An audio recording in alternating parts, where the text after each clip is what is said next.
tem um americano que eu acompanho, ele fala muito disso. Nós temos hábitos autodestrutivos.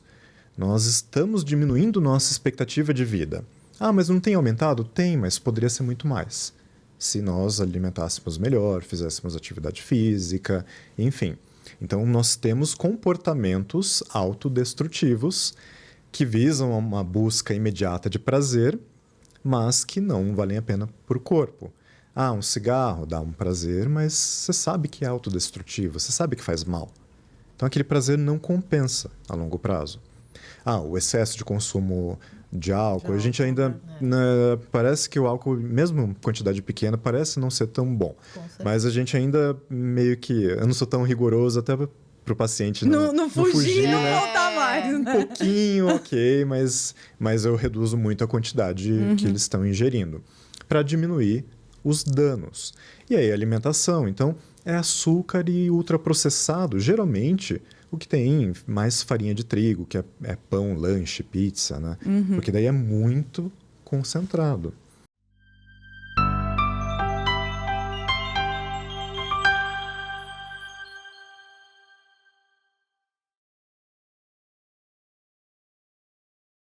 Oi, pessoal, tudo bom? Oi, Rê. Olá, oi, gente, tudo bom com vocês? Nosso papo aqui já tá super Ai, animado, meu Deus, a gente né? já tá se segurando na cadeira. Eu já queria aqui, fazer a consulta agora, Rê. Mas eu acho que ele vai arrumar um horário pra você. Hoje, né? Hoje à ainda tarde, hoje. acho que sim. Mas antes de você começar, a gente vai chamar o nosso querido Paulo Amaro. Paulo, um beijo pra você, pra vocês escutarem e relaxarem um pouquinho nessa mensagem das pílulas de otimismo de hoje.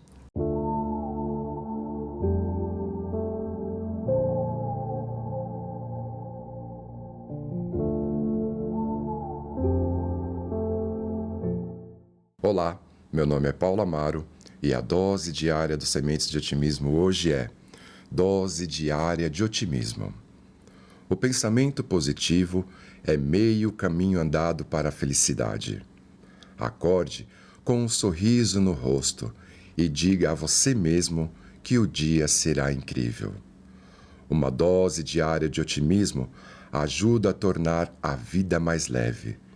Confie em você. Acredite no seu potencial e assim, com certeza, chegará mais longe. Na vida, recebemos sempre o que damos. Por isso, comece o dia espalhando amor e tudo voltará em dobro para você. Para adquirir este livro, basta acessar o nosso site amarotreinamentos.com.br. Paz e luz.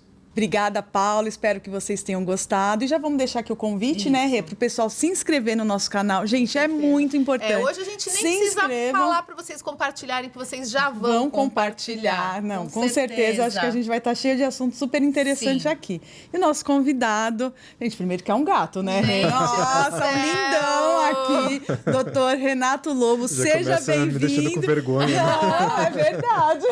Trago verdades. Com certeza. Seja bem-vindo. Obrigado, nosso podcast. gente. Obrigado por aceitar nosso convite. E tem até uma curiosidade, viu, Renato, que eu e a Débora, nós fomos trazidas ao mundo por um lobo, né? O doutor Arildo Lobo foi o nosso médico, que ele era o médico da família, então fez cirurgias de todos os tipos na família, de hérnia. Aqueles médicos que X tudo, né? De tudo.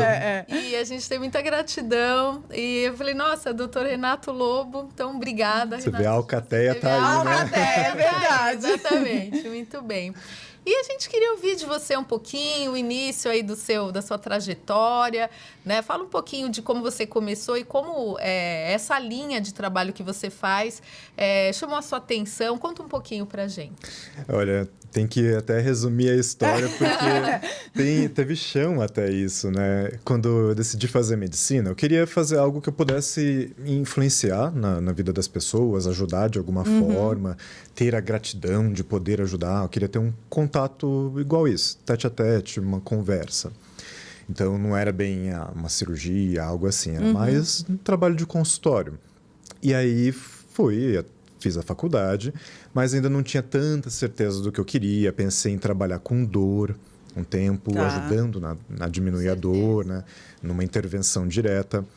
E aí, bom, fui para a vida, fui trabalhar em pronto-socorro, acho que é a vida de quase todo recém-formado. Médico, né? Juntar um dinheirinho, né? Essa é a nossa vida normal. E aí, o que aconteceu? Eu ia no pronto-socorro e atendia as emergências. Tá. Mas eu olhava para os pacientes e aquilo lá era totalmente evitável. Olha. E isso estava me incomodando. Só que eu não tinha tempo de fazer uma consulta ali, né? Não era nenhum momento para isso, né? Tinha que ajudar na parte mais importante. Apagar incêndio ali na hora, né? Mas aquela pessoa não tinha orientação. Precisaria de uma orientação melhor. Não se alimentava bem, não dormia bem, não fazia atividade física, não se cuidava, não suplementava, enfim, muitos problemas. Mas não tem ninguém cuidando disso, não tem ninguém fazendo isso por ela. Caramba, né? Não dá para culpar a pessoa, porque a pessoa não sabe. Não tem acesso totalmente à informação. Né? A gente não vai saber de tudo. Tem que alguém nos informar. E aí eu queria intervir nisso. Evitar que as pessoas precisassem chegar ao pronto-socorro naquele estado. Precisassem ter um infarto, um AVC, alguma outra doença grave, evitável, por questões de estilo de vida. Então, o que eu podia fazer para evitar isso, intervir nesse ponto? E aí que eu conheci a nutrologia, que é a especialidade médica relacionada às doenças relacionadas à nutrição, mas voltou muito para o estilo de vida em si, para o emagrecimento, né? Trabalha-se muito a reposição hormonal. Então, mexe com essa parte de otimização do ser humano, do metabolismo, evitar doenças.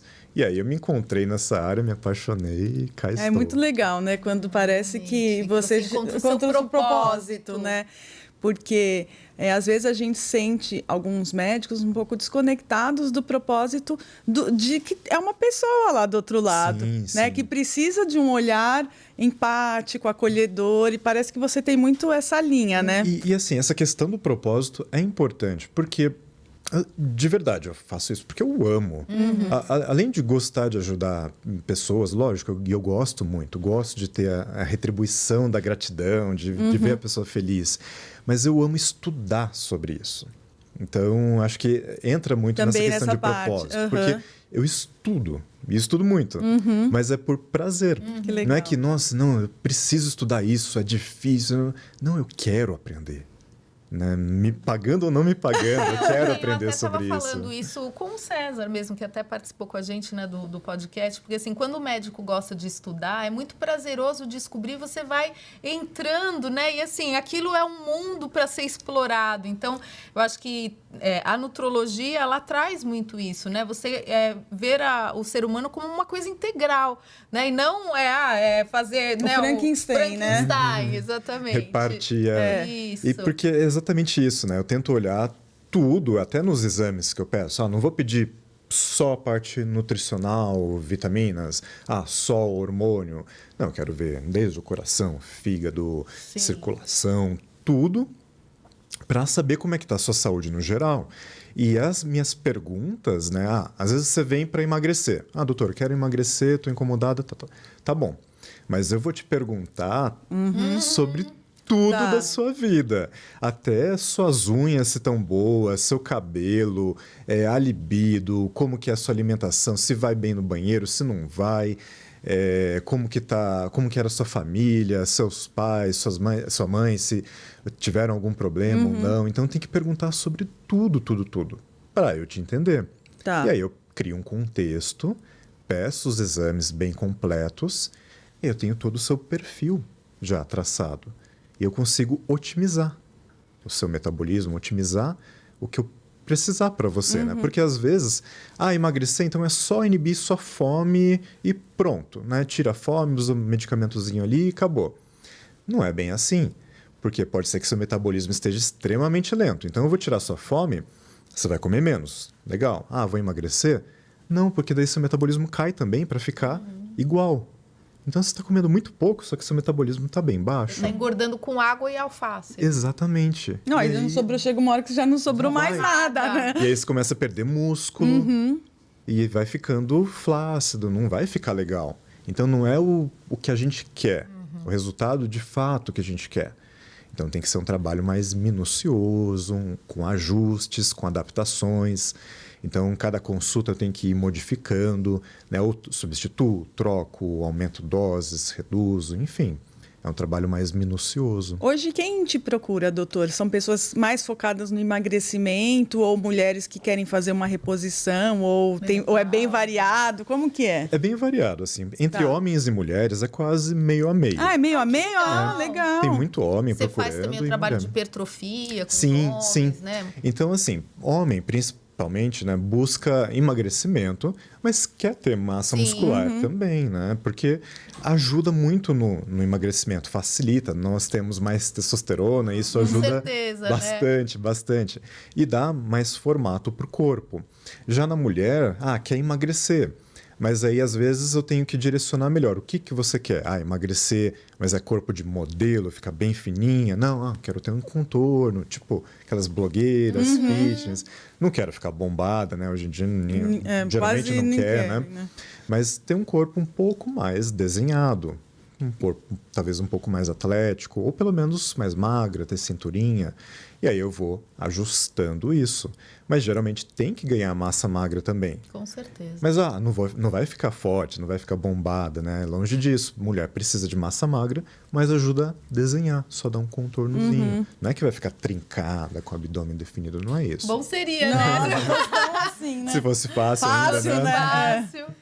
Legal. E, por exemplo, a gente percebe, até aqui no podcast, lidando com outras pessoas que a gente conversa, as pessoas estão muito exaustas, né, doutor? Você percebe isso no consultório, assim? Super. E o que a gente pode fazer para vencer essa exaustão, né? Uma das coisas que eu mais pergunto e que mais me relatam, além do desejo estético de emagrecer, é: doutor, eu tô com uma fadiga, eu tô cansado. Semana passada, o paciente, eu acordo cansado, eu vou dormir cansado, levanto porque precisa. Por mais que durma, parece que a gente nunca está descansado. Então a gente tem que verificar algumas coisas, né? É lógico que o sono é fundamental. Então, às vezes, você me prescreve um medicamento para isso. Não, mas vamos ver como é que está seu sono. Porque, tô dormindo 4, 5 horas por noite, dorme mal ainda.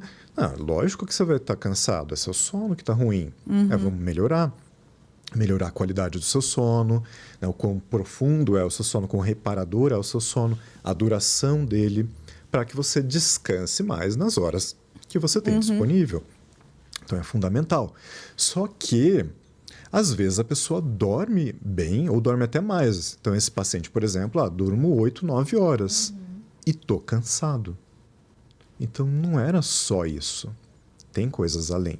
No caso dele, era a reposição hormonal. Tá. Então, que é algo que eu faço bastante. Então, a gente tem que verificar melhor. Até a alimentação ajuda no cansaço, né? Se você come alimento muito refinado, é muito doce, muita sobremesa, muito lanche, pizza, processados, aquilo atrapalha, porque ele vai te inflamando, aquilo vai drenando sua energia. E às vezes a pessoa até acha, dá uma energiazinha, dá um gásinho. É porque dá um súbito de prazer, né? Dá aquele pico, né? Aí a pessoa acha que se sente bem, só que depois dá aquela queda. E aí não vale a pena. O custo-benefício não é bom. Então, quem se alimenta bem, geralmente tem mais energia, tem mais disposição, e até porque melhora os níveis hormonais também. Então, isso é fundamental. Mas, às vezes, operando tudo isso, fazendo tudo isso certinho, não está legal e a gente tem que intervir de alguma forma. Alguns nutrientes podem estar baixos, que aí precisam de reposição, ou os hormônios também. A vitamina D é uma das coisas que eu mais vejo baixa. E ainda é super comum aqui em São Paulo, por exemplo, né? A gente fica fechado, cheio de prédio, nublado, fica coberto, vai tomar sol, indo para o almoço, voltando, e olhe lá, né? Passa protetor, pronto, não toma sol. Não toma. Antes a gente tomava muito mais, antes, 100, 150 anos, né? A gente ficava exposto ao sol. Mas envelhece, tem câncer de pele, enfim, tem problemas. Então a gente tem que repor. Não precisa ficar exposto, mas pode repor. Tem outras formas de fazer isso.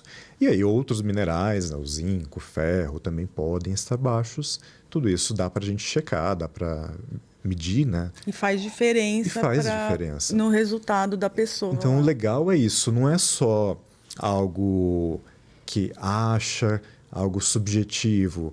Eu gosto de medida, eu gosto de coisas mensuráveis, porque daí tira um pouco a opinião. Tudo que é mensurável tira a opinião.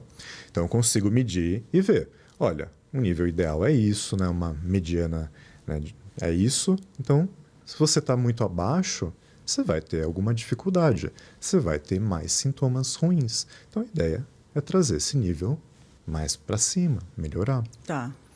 Essa é a ideia. Eu queria saber um pouquinho sobre inflamação, né? Porque hoje isso virou um lugar comum, todo mundo fala, você está inflamado, e as pessoas não entendem direito o que é isso, né? Então, eu queria que você falasse um pouquinho quais são os indicadores de uma pessoa que, de repente, não por exames, mas, enfim, que ela possa se sentir inflamada. E essa questão também da mitocôndria, quer dizer, todo mundo... a mitocôndria. Biogênese, né? Mitocondrial. Tá. Então, eu queria que você explicasse um pouquinho, porque eu acho que para um paciente que está chegando, né, a pessoa ela não tem, né, como a gente, que é da área da saúde, essa ideia. Então, por exemplo, eu costumo falar para os meus pacientes assim, não adianta eu dar para você um ômega 3... E se você está comendo, sei lá, uma porcaria, quer dizer, você fica enxugando gelo, né? Então, porque muitas vezes a pessoa que faz um tratamento com nutrólogo, ela espera que toda a suplementação vá suprir os hábitos ruins de vida que ela tem, né? Então, eu queria que você falasse um pouquinho disso também. Às vezes a gente tenta mitigar os danos que o paciente está se autoimpondo, né? Exato. E isso é bem comum, né? Hoje em dia a gente...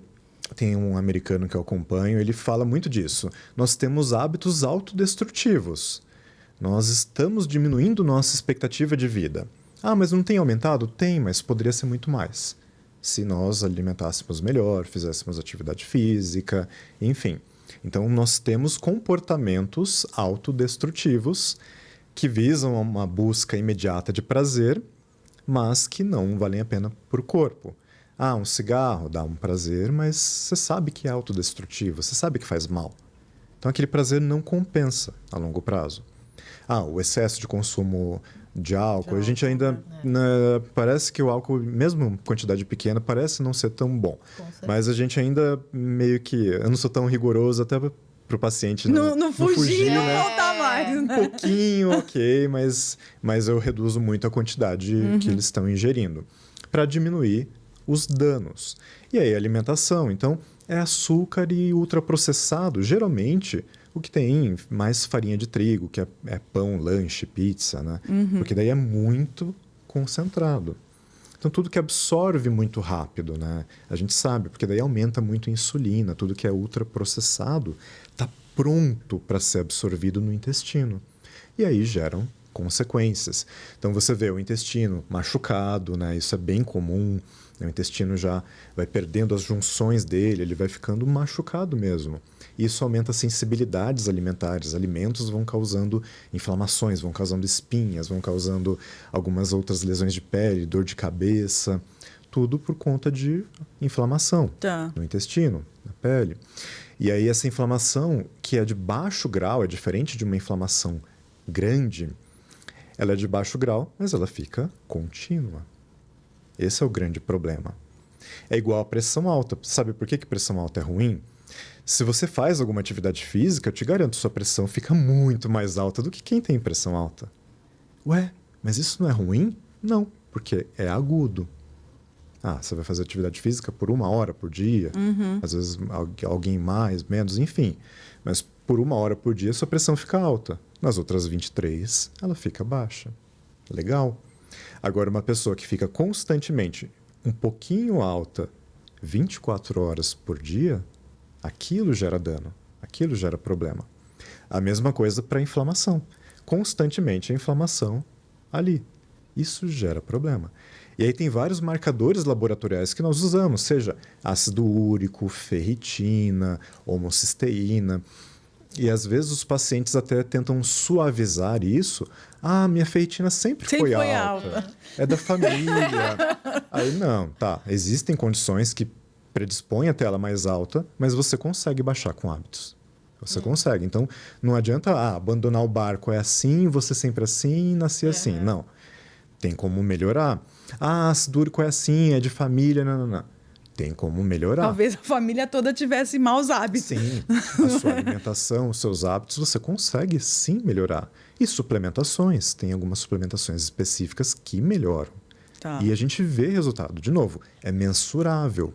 Eu consigo medir e mostrar a melhora. Dá para ver, né? Comparar. Olha, quanto que melhorou em pouco tempo, né? Em 2 meses, geralmente a gente mede, 2 a 4 meses. Olha o quanto que melhorou. Baixou isso. Resistência à insulina, que é um grande preditor de morte, né? De diminuir a expectativa de vida. Então, eu consigo mostrar. Olha, hemoglobina glicada, sua insulina estava em tanto, olha o quanto está diminuindo. E aos pouquinhos, a pessoa vai mudando os hábitos. Não precisa ser de uma vez. Às vezes é até difícil, né? Mudar de uma vez, nem sempre adere. Mas, a pessoa está toda desregrada, mas deixa eu diminuir, então, o consumo de álcool, que eu consumo 3 vezes na semana, para 1. Oh, já melhorou pra caramba. Legal. Ah, e o lanche, antes eu pedia... Eu nem contava, não me controlava. Só vem no cartão, iFood. Daí você vai ver, dava 4 vezes na semana. Então eu vou pedir uma só. Então, minha sexta-feira à noite é a noite do lanche ou da pizza. Ah, então você vai ter esse momento, você não vai se privar disso. Mas ele tem uma data para acontecer, tem um momento. Ou pode ser um momento diferente, mas você vai ter isso uma vez na semana. Ou até o chocolate, né? Eu oriento os pacientes, eu deixo, lógico, para nutricionista fazer isso, mas eu até adotei o chocolate na minha dieta. E aí eu aprendi a gostar mais do chocolate. Porque antes, eu sou um compulsivo alimentar, ex-compulsivo alimentar. Eu comia, olha, isso eu nunca falei publicamente, já falei para os pacientes, mas eu já cheguei a comer 3 barras de chocolate de uma vez. E comia mesmo, de uma vez, sem perceber. Vendo TV, Nossa, totalmente danoso, super absurdo. Mas era compulsivo. É algo que você não... prazer, né? Você nem percebe, a coisa vai de impulso. E eu parei, não, tem que controlar essa compulsão, aquilo toma conta de mim, né? É um outro Renato que toma conta e eu tenho que dar um chega nisso. Então, eu usei estratégias para controlar.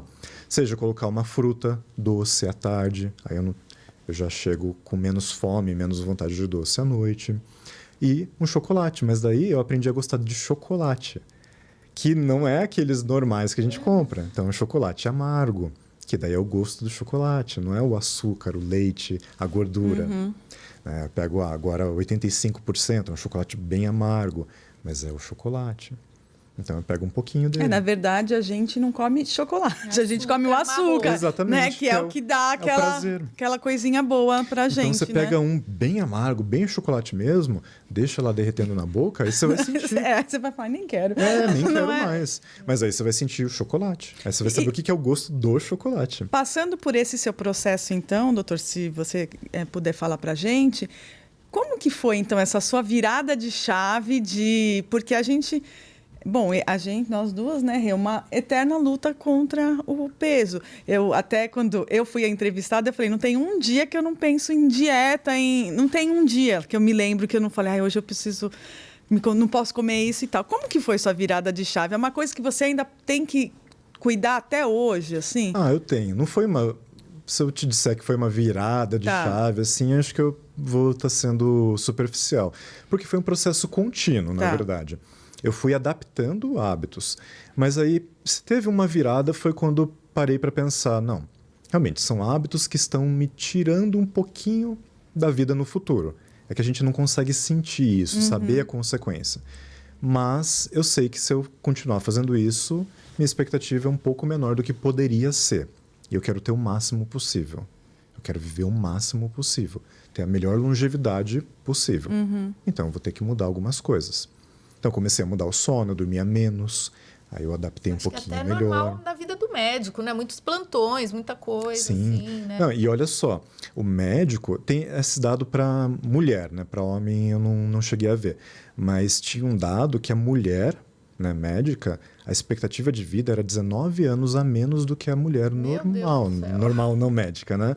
No Brasil. Meu Deus. Por quê? Por conta de estresse e de alteração de turno. Que é essa alteração do sono. Né? Isso destrói a saúde. Mudança de turno, inversão de turno, não dormir direito, isso destrói a sua saúde. Então, o ideal é manter um período de sono adequado mesmo. E aí eu fui regulando isso. Regulando melhor meu sono, definindo as horas que eu vou dormir, a hora que eu vou dormir, melhorando a qualidade dele. E aí da alimentação fui controlando. Teve suplementação, teve medicação que me ajudou, claro. Mas aí foi otimizando os hábitos, otimizando a alimentação. Eu fui comendo bem melhor. E aí foi mudando, né? O corpo vai mudando, a disposição muda muito, muito, muito. Eu acho que a gente entra num, assim, normalizar um mal-estar que a gente tem pra sempre. Então, você acaba achando que você é assim mesmo, e aí você fica tendo... E posso me sentir todo mundo tá assim, né? Sabe uma coisa que eu tinha? Eu não percebia, né? Até começar a estudar, conhecer melhor sobre isso. Eu tenho intolerância à lactose. Né? Isso bem claro. Mas eu mais novo, isso desde de adolescente, na verdade, eu tinha. E eu vivia estufado, super estufado. E eu consumia sempre muito leite. Mas eu vivia muito estufado. E eu achava que era normal. Tinha muitos gases. Não, mas eu acho que é normal. Aí eu até parar para perceber, não, mas as pessoas não são assim. Então é algo meu. Tá. Mas eu pensava que era meu, só. Não associava à alimentação. Até perceber, e aí tirando isso, nossa, mudou. Não estou mais estufado, não estou mais incomodado, não tenho esses gases. Então, muito, muito melhor com uma mudança na alimentação. E aí, quando eu como alguma coisa que tem, eu já sinto no dia seguinte a diferença. Né? Como fica mais estufado. Então, é batata, tiro e queda. Tem algumas pessoas com glúten, tem bem a diferença. Eu não tenho problema com glúten, mas você já tirou? Você já testou? Você está vivendo no normal. Esse é o seu modo normal. Mas e sem? Às vezes sem faz melhora diferença. Muito, às Pode vezes. melhorar. Principalmente para quem tem dor de cabeça, às vezes algumas lesões de pele, ou problemas do intestino. Muitas vezes faz diferença. E assim... Tem gente que... Eu não gosto dos extremos, tá? Eu sou bem mais centrado. Mas acho que até porque para você, como tá lá no consultório, para ter um resultado, porque para o paciente voltar, para o paciente se engajar na sua proposta. É que tem, às vezes, uma polêmica, né? De tal coisa super vilã, né? Mas eu não gosto de deixar muito extremo essas coisas. Só que o glúten, qual que é a grande questão, né? Eu não peço, né, para todo mundo que é para tirar, enfim, nem mexo tanto nessa parte. Mas a proteína, o glúten, ela ajuda a desagregar as células do intestino, elas a se separarem e aí permite o alimento ter mais contato, fica permeável, ter mais contato com a camada basal e aí gera inflamação, gera resposta imune, enfim. Então, o glúten tem essa propriedade. Qual que é a grande questão? Além da farinha normal ter muito mais glúten, a gente usa muita farinha, pão, você tem o glúten como ingrediente adicionado. Então, olha na embalagem, né? Quanto mais macio o pão, mais glúten tem. O primeiro ingrediente, farinha... o pão é integral, beleza. Farinha de trigo integral. O segundo ingrediente, farinha de trigo normal. Aí o terceiro ingrediente, glúten. Então, é o glúten adicionado. Então, é muita coisa. É muita quantidade. E aí, isso realmente pode fazer mal para o intestino, ainda mais se tiver um pouco de sensibilidade a ele, né? E falando de sensibilidade, vocês usam aqueles testes de sensibilidade alimentar, nutrigenético? Vocês têm essa prática no seu consultório? Sim, os nutricionistas usam bastante, principalmente a análise de microbioma. Legal. Então, você consegue analisar pelo DNA das bactérias do intestino, né, pelo teste de fezes, e aí você vê a proporção entre elas. E eu consigo ver se você tem mais bactérias boas, bactérias ruins, o que elas preferem, o que elas digerem, que respostas elas induzem. E olha que legal, as suas bactérias controlam você mais do que você pensa. Por quê? As bactérias que, por exemplo, se alimentam de comida normal, elas ajudam o seu intestino a produzir algumas substâncias, principalmente serotonina, que vão te deixar mais tranquila, né? Vão controlar a sua ansiedade. Você controlando a ansiedade, você come normal e alimenta essas bactérias e vira um ciclo. As bactérias ruins, elas não ajudam a produzir essas substâncias. E aí você fica mais ansiosa. Fica mais ansiosa, você tem compulsão, come mais alimentos refinados, que é o que elas gostam. Elas gostando, elas se multiplicam, menos bactérias para produzir, mais ansiedade, mais você vai comer, mais você alimenta elas, menos produz, mais ansiedade. E aí fica. Olha, gente, essa parte aí vocês têm que gravar bem, porque a gente não imagina que a gente é refém de bactérias. Exatamente. Né, você pode falar, não sou eu, são as minhas bactérias que querem comer. Que a gente precisava. Essa aí eu acho que vai trazer. Né, porque a gente... legal. Hoje, na parte do emagrecimento, doutor, como que funciona? Qual que é? Claro, cada caso é um caso, mas no geral, o que você olha, você prescreve essas canetas que estão super em alta? Eu, gente, fiz uso já e o resultado para mim foi muito positivo, acho que né? O resultado para você foi a mudança de estilo de vida, né? Que foi uma mola propulsora para aderir a um programa de atividade física, tal. Então, acho que assim, para mim foi bom. Queria ver assim, se você usa, como que seus pacientes eu respondem. Utilizo ela também de vez em quando, né? Mas eu foco muito num tratamento para emagrecer. Tá. Perfeito. E aí isso envolve vários parâmetros e atacar em vários pontos. Então, às vezes, eu olho, pergunto, né? Você tem um problema com compulsão, então eu tenho que focar na compulsão, não tanto na fome. Tá. Seu problema não é fome, você não faz um pratão grandão, enorme. Se tiver só arroz e feijão, você não come não monte, come, né? Mas você fica beliscando o tempo todo. Se tiver batatinha frita, você vai comer bastante. Se tiver uma sobremesa, você come. Se tiver algo para beliscar, você come. Mas comida mesmo, você vai, come um pouquinho e já tá bom. Então, o seu problema é mais compulsão.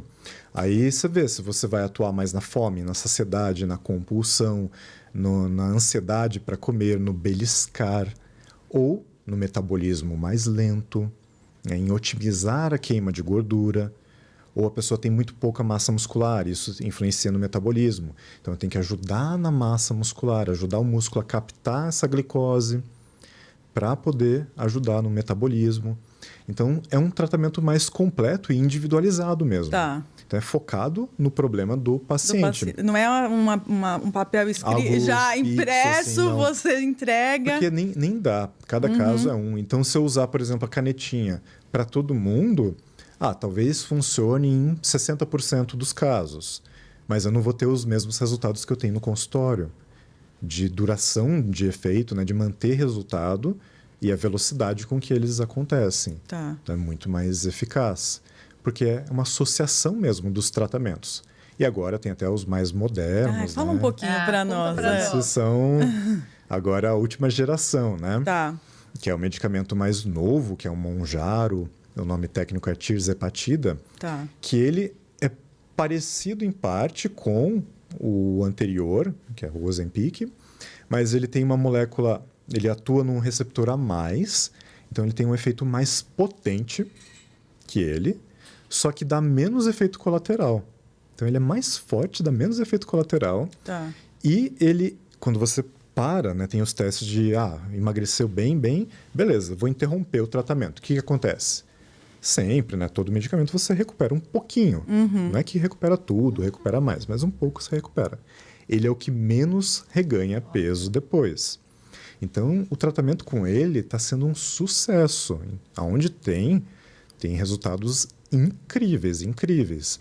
Né? Tem alguns artistas utilizando com resultados maravilhosos. Nos Estados Unidos estão utilizando muito. Mas é um medicamento caro. Então, aqui no Brasil, né, a gente consegue importar, consegue utilizar na clínica.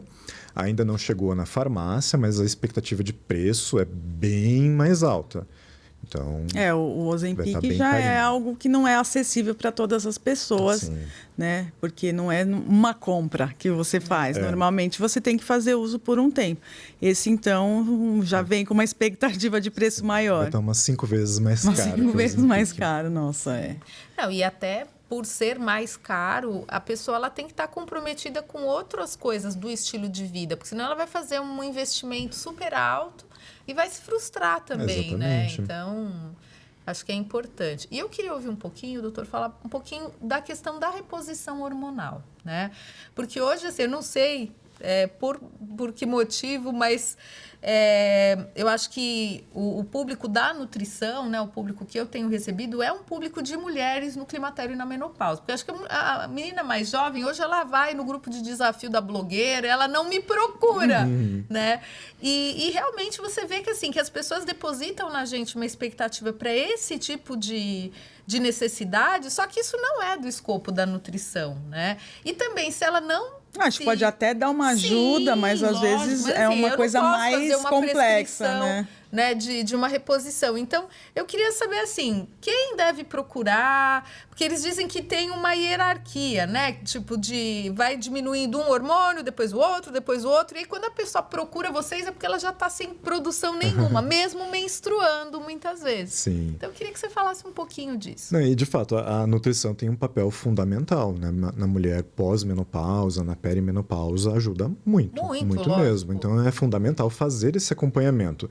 E até, um parênteses nisso, o trabalho da nutrologia não é concorrente com a nutrição. Então, alguns pensam, já tive até gente falando, então se com o nutricionista não der, daí eu vou pro... Não. Não tem nada a ver, não né? Tem nada a ver. Complementar. Você tem que fazer junto, os dois juntos. Tá. Né? Um ajuda o outro, complementa. Nutrição, né, com a dietoterapia, né, o médico com a prescrição, com os medicamentos. Então, um vai ajudar o outro a ter mais resultado. É tudo casado, igual treino e personal também. Então pronto, fez a tríade. Aí fica perfeito, né? Mas assim, o que acontece com a mulher em particular, né, nesse período? Então, depois dos 45 anos, algumas mulheres podem até ser antes, depende de genética, depende de alguns fatores, de estilo de vida, os hormônios começam a cair. Antes, até os ginecologistas ensinavam, né, que não, era normal, daí dava na menopausa, pum, caía de uma vez. Não é bem assim. Tem um período que a gente chama de perimenopausa. Então, já vai diminuindo, já vai caindo. Aí chega um ponto que pode dar sintomas, geralmente dá. Algumas oscilações, a disposição já cai, a libido cai, o cabelo pode ter alguma alteração, a pele perde um pouco o turgor, vai tendo mais compulsão, porque quando cai estradiol tem mais compulsão. Então tem algumas alterações. Só deu check. Já vai marcando. E aí... depois vai caindo mesmo. Aí, quando você fala da menopausa, não está menstruando, tem 12 meses, aí você confirma. Mas tem todo um período antes, né? E aí tem uma questão que o tratamento hormonal tradicional visa só ao desconforto dos sintomas. Então, você está com calorão, tudo... Eu evito o tratamento normal, né? O médico vai evitar ao máximo te dar tratamento hormonal. E, deixa eu controlar só os sintomas. É o calorão? Então, vamos dar um medicamento para o calorão. É alguma questão vasomotora? Deixa eu te dar um medicamento para isso. É libido? Não, libido é assim mesmo. Você não vai ter libido. Vai ter libido para sempre. Que absurdo. Você está quanto tempo casado? 10 anos? Não, já é assim mesmo. Então, acaba subestimando sua queixa, Isso né? é muito ruim. E aí você, então é isso, né? Eu vou ter que conviver com esse problema. E não precisa, né? Por que eu vou ter que aceitar isso? E não é assim. Então, a reposição hormonal visa a você recuperar essa jovialidade. Porque a gente sabe que nos primatas, por exemplo, quando a fêmea, né, deixa de ovular, quando entra na menopausa dela, ela já se prepara para morrer. Sim. Logo, algum tempo depois, ela morre porque perdeu a função, perdeu a idade reprodutiva, não tem função na natureza. Para a gente não é assim, a gente quer exercer muita função ainda. Sim, com certeza. Depois dos 50, tá na metade da vida pelo menos, né? Tem que chegar no 100 e chegar bem. Então, tem chão. E aí não dá para aceitar, né? Agora é ladeira, vou envelhecer, vou degringolar. Não, vamos continuar bem. E aí faz a reposição hormonal para manter toda a sua disposição de antes. A mesma coisa para o homem também. Né? Não tem que aceitar isso. É normal para o homem não ter ereção, por exemplo, tem piadinha disso e tudo mais. Não é normal, porque a ereção está associada com a saúde cardiovascular. Se o homem não tem, ele tem um risco cardiovascular bem importante. A chance dele ter infarto é bem importante. Então, os homens... E ainda vão tomar o medicamento, né? Que ainda pode agravar esse problema, se né? tá com alguma dificuldade, tem que procurar ajuda. Tem alguma questão aí circulatória, que daí tem que ser visto. Né? E aí, para a mulher, a gente faz a reposição porque melhora a disposição, melhora o humor, melhora a libido, a lubrificação íntima começa a diminuir, vai secando, melhora bastante, melhora a pele, melhora o cabelo, até o sono. Né? A progesterona ajuda a ter um sono de qualidade. Geralmente a mulher pós-menopausa reclama que o sono já dorme não menos. É muito legal. Então, tudo isso você consegue otimizar com a reposição hormonal. E aí vai a mulher com 50 e tantos, 60 anos, se sentindo, não, tô super bem, tô animado, tô disposto, tô super bem. As outras ficam até assim, mas será? Então eu tenho paciente assim e elas falam, nossa, me comparo com as amigas, o pessoal da minha idade, tipo... Não tem comparação. E essa reposição hormonal, doutor, é muito falado sobre os riscos, né, de câncer e tal. Como que é visto isso? Todas as mulheres são eletivas para fazer uma reposição hormonal? Algumas não podem? Ou você faz... Como que funciona assim para definir quem faz, quem não faz? Cada caso tem que ser analisado bem individualmente, né? Histórico familiar, histórico pessoal, os exames... Tem até teste genético para a gente ver isso. Então, tem muita coisa que dá para investigar. Mas quer saber assim, o que aumenta mesmo o risco, o que é mais perigoso, é o uso de anticoncepcional. Tá? Uso crônico de anticoncepcional, mais de 8 anos, aumenta muito o risco de câncer ginecológico. E aí, o que a gente sabe da reposição hormonal? Nos primeiros estudos que teve, da década de 90, que mostrou que aumentava muito o risco de câncer de mama. E aí foram interrompidos. Mas aí depois reviram, tinha vários vieses, tinha vários erros. Mas isso foi uma ideia que eu acho que nessa época se fortaleceu e algumas pessoas ficaram nessa época e não se atualizaram. Assim, foi um estudo muito forte. Muito amplamente divulgado, né? E assim, foi importante naquela época, mas ele tinha muitos problemas. Como todo estudo pode ter e cabe ser revisto futuramente, normal. Problemas metodológicos. Metodológicos. O grupo das mulheres que faziam reposição tinha mais fumantes do que não fumantes. O jeito que era feita a reposição, o estradiol era equino, não é igual ao estradiol que a gente faz. Não era uma progesterona, era um progestágeno. E progestágeno aumenta o risco de câncer ginecológico. Isso a gente sabe. Então, a ideia é repor com progesterona. E aí agora a gente está vendo os estudos novos. Então, parece que modificando isso, cada vez foi diminuindo o risco. Então, algo que era, aumenta em 80%, aí estão vendo, não, parece que é 10%, 5%. Então, está começando a equalizar, não estão vendo tanta diferença assim. Mas diminui risco cardiovascular, porque assim, a mulher tem um escudo protetor, uma blindagem. Mulher não infarta, não tem AVC antes dos 50 anos, antes da menopausa. Salvo alguma raridade. Mulher não tem osteoporose antes dos 50 anos. Mas passou da menopausa, vai ter osteoporose, pode ter risco de infarto, aumenta muito o risco de infarto, risco de AVC, porque perdeu essa blindagem hormonal. E aí a reposição devolve essa blindagem hormonal. É difícil a mulher que faz essa reposição ter osteoporose. Inclusive, eu pego pacientes que não estão fazendo reposição, são elegíveis para a reposição, e eu já vejo osteopenia, osteoporose. Não, vamos começar a repor, não faz sentido não repor. O médico está dando só cálcio e uma dose baixinha de vitamina D. Não é isso que vai resolver. Né? A vitamina D é maravilhoso, tinha que dar uma dose bem maior do que a dose que estava dando, mas não é isso que vai resolver. Daí ele falou de aplicar um medicamento para osteoporose que custa R$2.000. Não, tem coisa mais barata e mais simples para resolver. Né? Não precisa de tudo isso e é algo mais natural, que é a reposição hormonal. Às vezes até o risco de outras... Como vou te falar? Por exemplo, a obesidade. Às vezes o risco de você ter câncer por ser obeso é maior do que pela reposição hormonal. Eu falo, até o anticoncepcional, né? Aumenta muito, só que ninguém comenta sobre isso. Quer saber uma coisa que ninguém comenta? Olha, isso é pouco divulgado e é um dado bem importante que a gente tem. A reposição de testosterona na mulher, seja antes da menopausa, depois da menopausa, reposição de testosterona diminui o risco de câncer de mama, em geral, pela metade. Nossa. Nos piores estudos, diminui em 40%.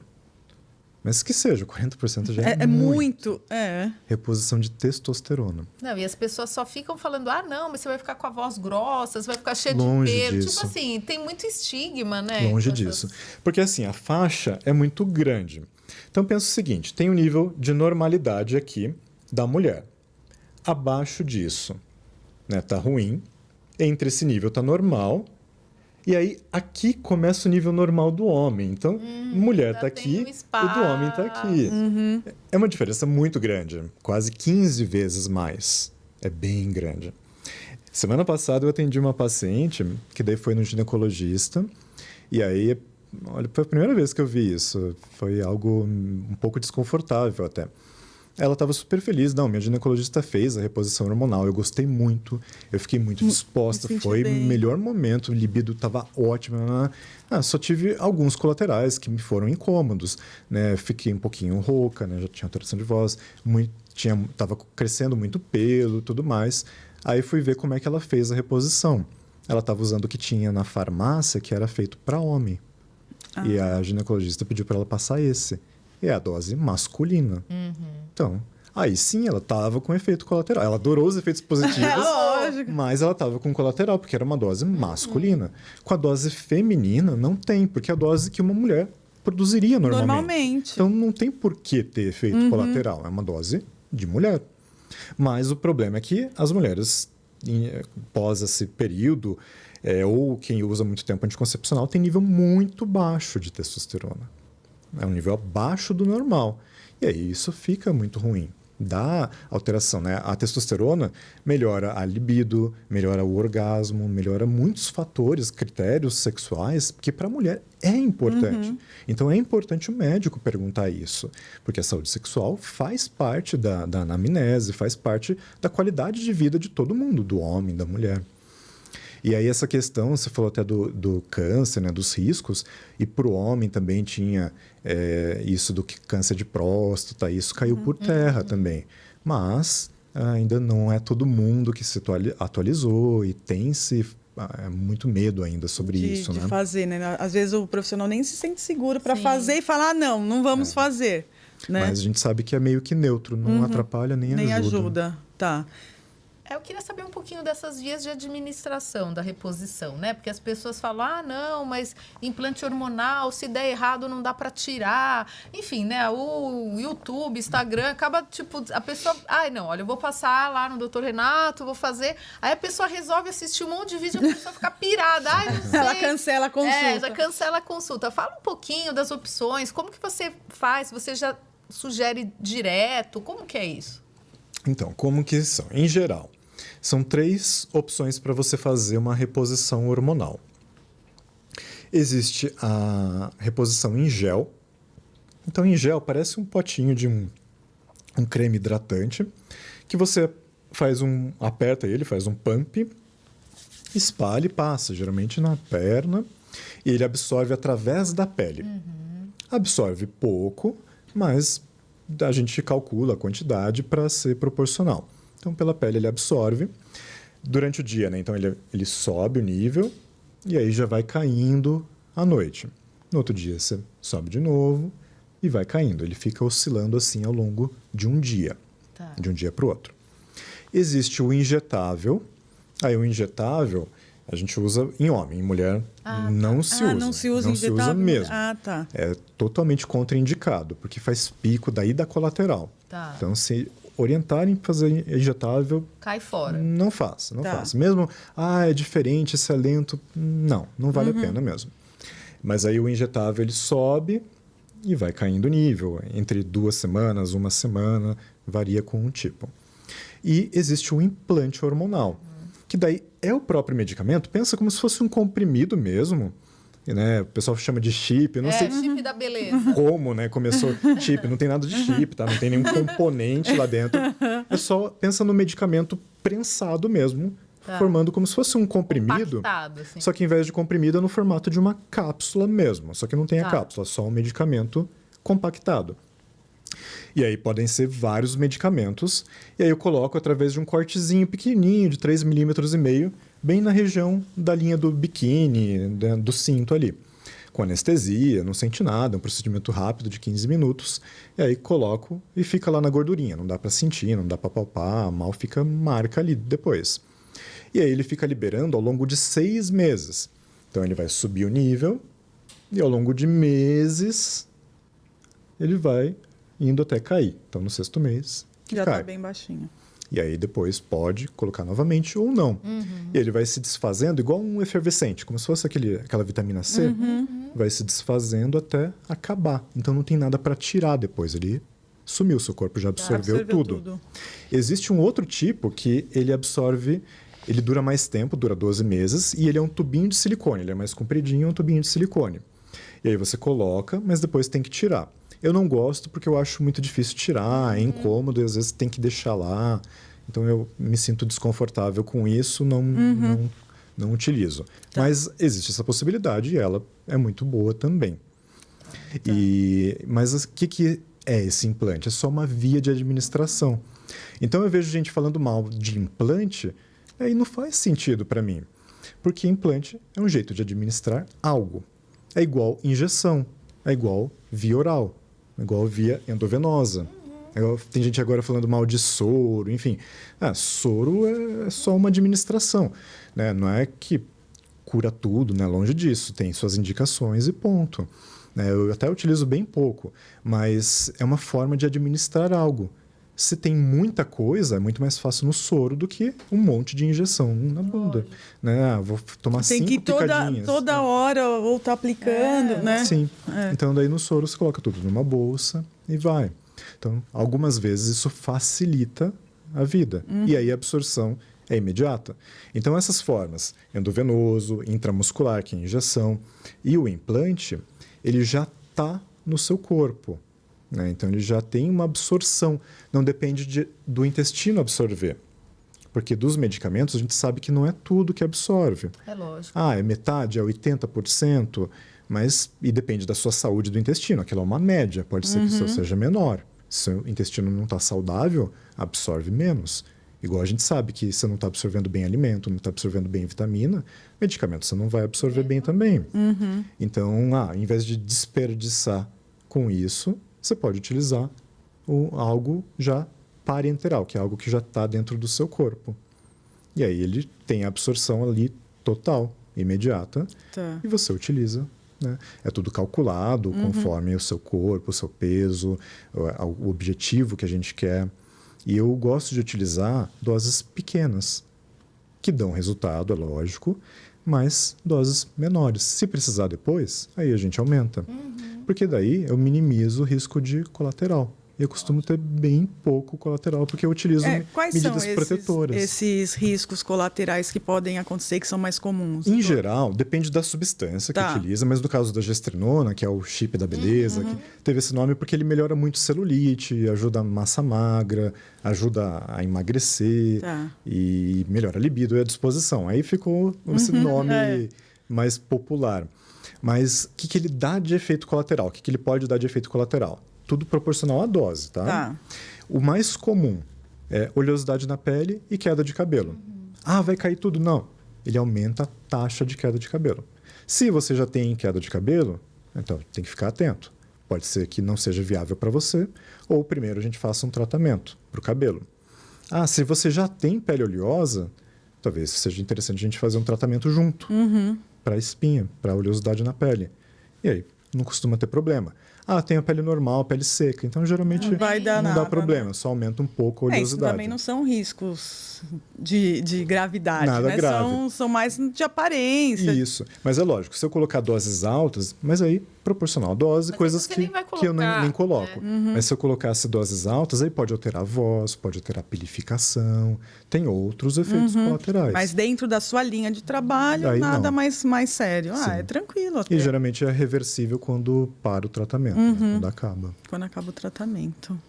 Então é mais tranquilo. Meu Deus. Dá vontade, né? Já da gente. Não, e tem que fazer, né? Eu acho que são coisas que... Porque às vezes a pessoa, assim, às vezes até procura um psiquiatra antes, que poderia ser já resolvido com a questão de hormônio. Sabe o que acontece? É lógico, depressão é uma coisa que existe e tem que tratar, né? Longe de eu querer negar isso. Mas, às vezes, a gente aprende isso muito bem na faculdade, só que talvez alguns colegas esqueçam pela rotina. Depressão é um diagnóstico de exclusão. O que significa isso? Você vem e me fala, olha, doutor, eu estou triste, estou desanimado, estou sem vontade de fazer as coisas. Né? Lógico, eu vou perguntar outras coisas, mas eu abro mentalmente uma gavetinha na minha cabeça, tristeza, desânimo, e vejo todas as possibilidades de doenças, tudo que pode ser. E aí eu tenho que excluir tudo aquilo. Pode ser desnutrição? Eu vou perguntar, não é. Pode ser, sei lá, luto? Às vezes você está triste porque é um luto, é algo momentâneo. Pode ser, vai perguntando várias coisas. E se não sobrar nada, o último da gaveta ali é a depressão. Então eu falo, não, realmente você tem depressão. E aí, tem tratamento medicamentoso ou não. Esse é o ponto. Só que geralmente você fala isso, você já ganha um medicamento, um antidepressivo. Já é quase automático. E não tem uma investigação mais profunda. E no caso do homem, a gente estava até conversando aqui antes, que a mulher é muito resiliente. A mulher tem nível baixo hormonal e aguenta, consegue performar muito bem. O homem já transparece muito mais. Homem com testosterona baixa fica um caco, né? Fica totalmente para baixo, sem ânimo de nada, sem vontade, desanimado e libido zero, sem ereção, péssimo. E aí, se for no médico psiquiatra, ele vai falar, isso aqui é depressão, né? Claramente é depressão. Toma antidepressivo. A libido cai mais ainda. Que eu ia falar, fica pior ainda, não vai funcionar de jeito nenhum.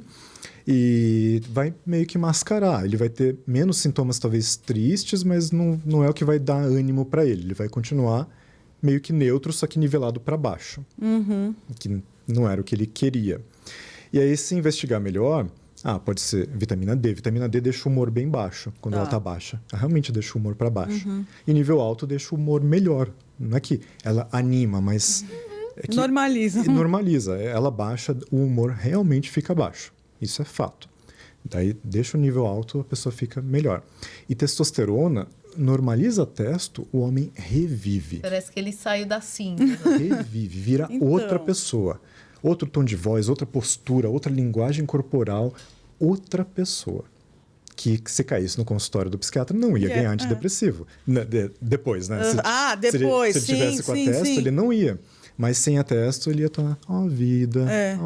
Nossa, é muito importante isso, e até né? uma coisa legal do que você está falando, por exemplo, quando a pessoa tem um nível de gordura muito alto, isso também dá alteração na testo, né? Então, assim, por isso que você fala, tem que ter uma orientação, né, multidisciplinar. É global, né? Não tem como porque não adianta você também dar fazer a reposição se a pessoa também não está melhorando outras coisas, né? O sono, o percentual de gordura e tal.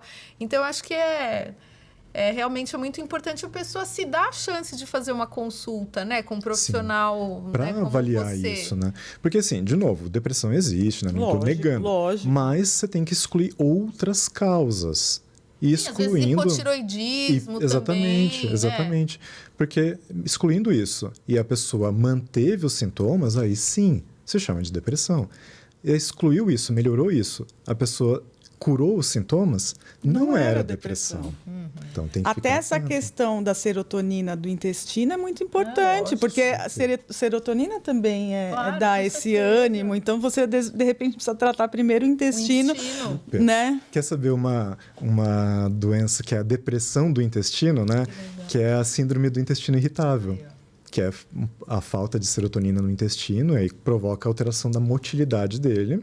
E aí se chama de intestino irritável, que virou meio que uma entidade quando o médico no meio que não sabe tá reclamando muito, o intestino tá muito bagunçado, isso aí é o intestino irritável. Mas muitas vezes é isso, ou uma intolerância alimentar, né, uma alergia, uma intolerância alimentar, ou uma falta de serotonina no intestino que altera toda a motilidade dele. E geralmente mudando os hábitos, mudando a saúde intestinal, mudando a microbiota intestinal, tudo isso melhora. Melhora. Bom, Rê, acho que a gente teria muitos assuntos, 1 hora voa, né? Nossa, voa. E a gente fica aqui querendo, né, beber dessa fonte aí, que foi muito especial, né? Eu acho que pode ajudar muita gente. Eu acho que uma das coisas que tem sido muito legal para mim, eu pensei isso na semana passada, é que às vezes a gente está com um paciente e a gente fala, assiste, aí eu já mando o link, assiste esse episódio. Não, mas é verdade. Mas é verdade, é verdade. É verdade. Tem sido muito especial. Pode abrir outras possibilidades, Sim, né, de melhor. E você ter a possibilidade de se sentir melhor, de ter essa esperança é muito bom, né? Porque, sei lá, se você pegar 50 anos atrás, uma mulher de 50 anos, ela já estava muito no final, né, da sua... A gente não, a gente quer viajar. A gente tá cheio de sonhos, de construções, então, né? A gente quer muito curtir ainda. Eu dou uma aula de reposição de testosterona, estava até terminando de preparar ela. E aí eu coloco para as pessoas imaginarem, né, um homem de 62 anos, mas no final do século XIX, 1800 e tanto. E coloco todo um contexto ali, né? Como é que é um homem de 62 anos ali. E depois coloco a foto, que é o Dom Pedro II. Tem uma foto, acho que era foto, uma imagem talvez, dele. Né? E dele com 62 anos, todo velhão, né? bem velho mesmo. 62 anos. E agora imagina um homem, 62 anos agora, né, que se ele vai estar com o mesmo nível, se ele é ativo, se não é ativo, né, como é que é, né, se o Dom Pedro tinha relação ou não tinha, se ele era animado, se não era, se tinha disposição, se não tinha. E aí agora, 62 anos, Tom Cruise.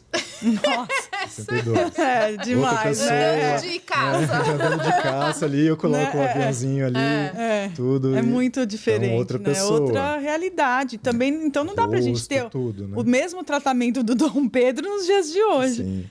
Se não é necessário ser assim, né? E, naquela época ele não precisava, era também outro contexto e tudo, mas agora, 62 anos, você tem muito chão pela frente para viver. Você pega um homem de 62 anos, muitas vezes ele já conquistou coisas materiais, ele quer mais viajar, andar de caça, comprar um Porsche, sei lá, aproveitar. Curtir, não, mas né, que seja o que tiver na rotina dele. Fazer um churrasco com amigos, não né? É lógico. Você pensa, tanto o homem quanto a mulher. Lógico. Vai querer cuidar da família, vai querer namorar, vai querer passear, viajar, aproveitar, trabalhar, enfim. Tem muita coisa que quer fazer, ou que quer conquistar ainda, ou que quer aprender. Mudar de profissão, né? Porque a gente recebe muita gente que faz transição de carreira. Mais velho, com 60 assim, anos, a pessoa está começando do zero de novo. Está estudando, né? é muito então, tem que ter a cabeça isso, boa né? e a disposição para isso. E os hormônios vão te dar isso. Muito legal. Doutor, quem quiser agendar uma consulta... Fala de suas redes sociais. Te encontra onde? Então, pode procurar no Instagram. Se procurar Dr. Renato Lobo, acha lá. Vai estar como dr.lobo. E pode procurar Clínica Sculpt. Acho que vai dar para colocar aqui na tela. A gente deixa aí. A Clínica Sculpt, né, o telefone é 3885-0050. E no Instagram também, Clínica Sculpt. E no seu Instagram tem muitos vídeos, tem muita informação, muito conteúdo para quem quiser entender um pouquinho mais sobre isso, né? Ver se encaixa.